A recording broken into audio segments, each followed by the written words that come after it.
They don't give it all they have. And then they have the nerve to be upset when things don't work out. My son went to Ohio State, spent most of the time playing bid whist in the student union, partying every night, not doing his homework assignments, missing most of his classes. He had the nerve to be angry because they kicked him out when he had poor grades. I said, are you surprised? You never gave yourself a chance. You're no dummy bringing these D's and F's here. Give yourself a chance. Give yourself a fighting chance. Whatever you go after, whatever you've said, this is your stuff, pursue it passionately. Let there be a deep hunger in you that you won't be denied. And that when things happen, that they won't immobilize you, they won't deplete your energy, that you look at it and you observe it, but you know there's something in you that's going to take you to the top, and that this is only a temporary inconvenience. That's all it is. Nothing more can stop you. Something as powerful as you cannot be contained and stopped. Temporarily delayed, yes. Stopped, no. When you know who you are, it won't determine and dictate to you what your reality is going to be. So what? It's cold outside. I put on an extra coat. So what? It's raining. I get an umbrella. That most people are wimps, ladies and gentlemen. There's no competition.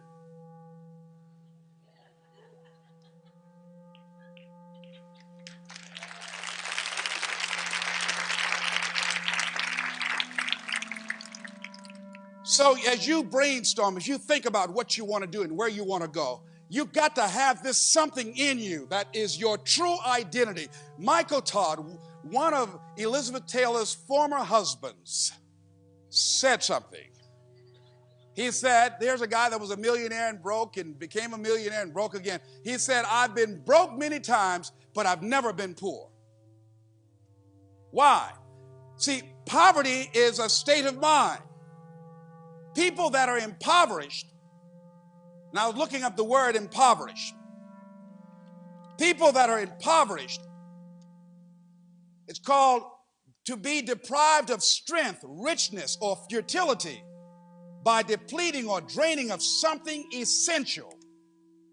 That most people are going through life after their goals deprived of something that's essential to them achieving their goals, something that's necessary. What's necessary? You got to know who you are.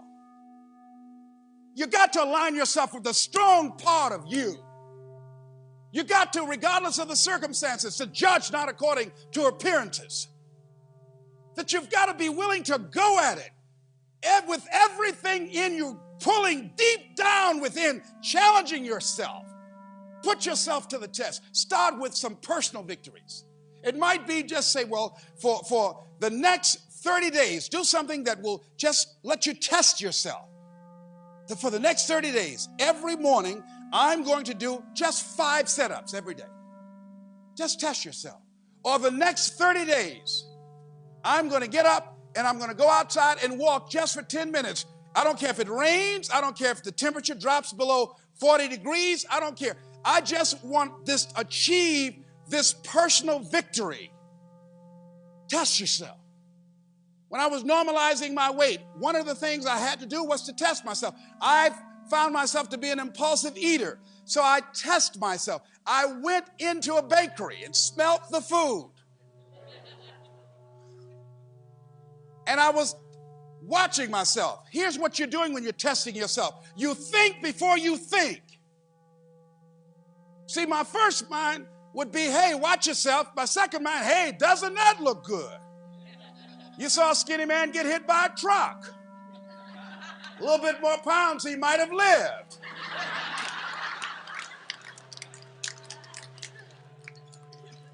Put yourself to the test. Find out what you're made of. Monitor yourself.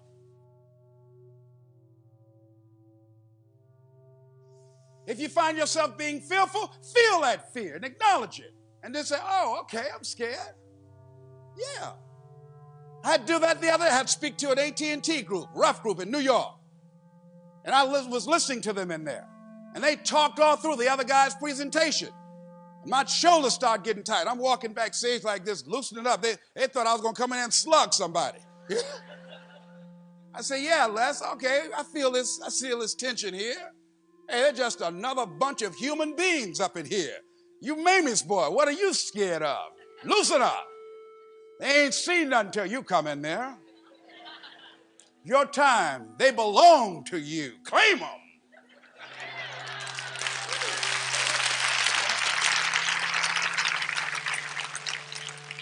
That we've got to get in a certain kind of state of mind and consciousness. That as you look toward where you want to go and what you want to produce in your life, you have a different kind of walk. You're no longer walking around like this. Have a different kind of walk. Your conversation is different. People will know something has happened to you and you don't have to say it. And we've all seen people whose lives changed and they didn't tell us, but we looked at them and we knew that something was different. You couldn't exactly put your hands on it, but something was different. There was something about the way they smiled or the way they walked or when they spoke and the speaking of their words. You knew, you felt it. You sensed that this person had changed. And that's what you want to send off. You don't have to go out and make any announcements. But when you know who you truly are, in spite of your circumstances, you can lose your job. You can lose your family. You can make mistake after mistake after mistake. You can lose your money, but you won't lose your spirit. People cannot believe in you. They can laugh at you. They can say you can't come back, lose your home, lose your car, everything, but you won't lose one truth. One redeeming truth that can keep you in the game. And that is that there's something in you that's greater than what you are now going through. And that you are not going to become hypnotized by it. That's what happened to most people. They focus on their problems. Like a deer, when a car's coming at a deer, when he looks in the light, the headlights hypnotize him. And he gets run over. But if the deer would just look away, it will break the spell and he can move out of the way. A snake watches a bird and sneaks up and with an enchanting, engaging look, capture that bird's attention. And if the bird would just look away and leave, it could perhaps live. But it just keeps on looking at the snake as the snake gets closer and closer and closer, and then grabs the bird and literally eat the bird alive. And many of us are eaten up alive by life. Because when things happen, we spend time looking at it and talking about it and whining about it. And anybody that will listen, we tell them about it and thinking about it and consume with it. And it keeps on multiplying and reproducing itself in our life experience. No. Break the spell. No.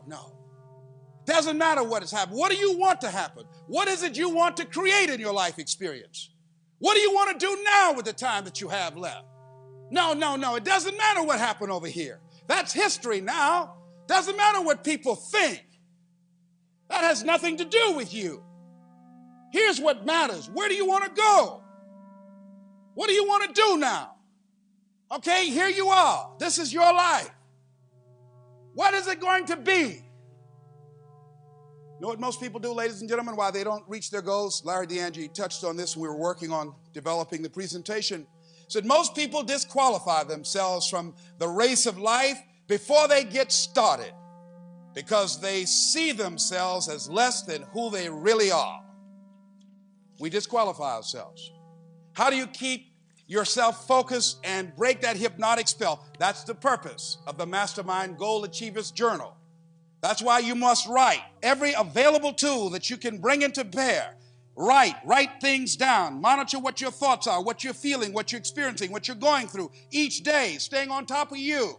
Have pictures to reinforce this thought, this vision that you have in your mind of where you want to go and what you want to do. You have to reinforce it with something visual sometimes. As you talk about it, don't just talk about it casually, but feel it. Look at your goal. See yourself there. Experience the applause. Experience the feeling of achieving the goal, of making the decision, or overcoming the challenge, or kicking the addiction, or reclaiming your life, or having your own business. Experience the glory, how you feel inside. And you can say, I did it. See that happening. You're dreaming that, you're seeing that, you're experiencing that. No one else can see that but you. When you see it, as you walk through life each day, people will begin to see it through your eyes. They'll know that you're on to something here. You're going someplace. You've tapped into something. Your body language, your conversation, the whole feel, the electronic feel around you. People want to deal with you. You will attract other people just like you. When you go to that level, there are people who would want to deal with you just because of who you are. The universe will send you supporters just because you believe.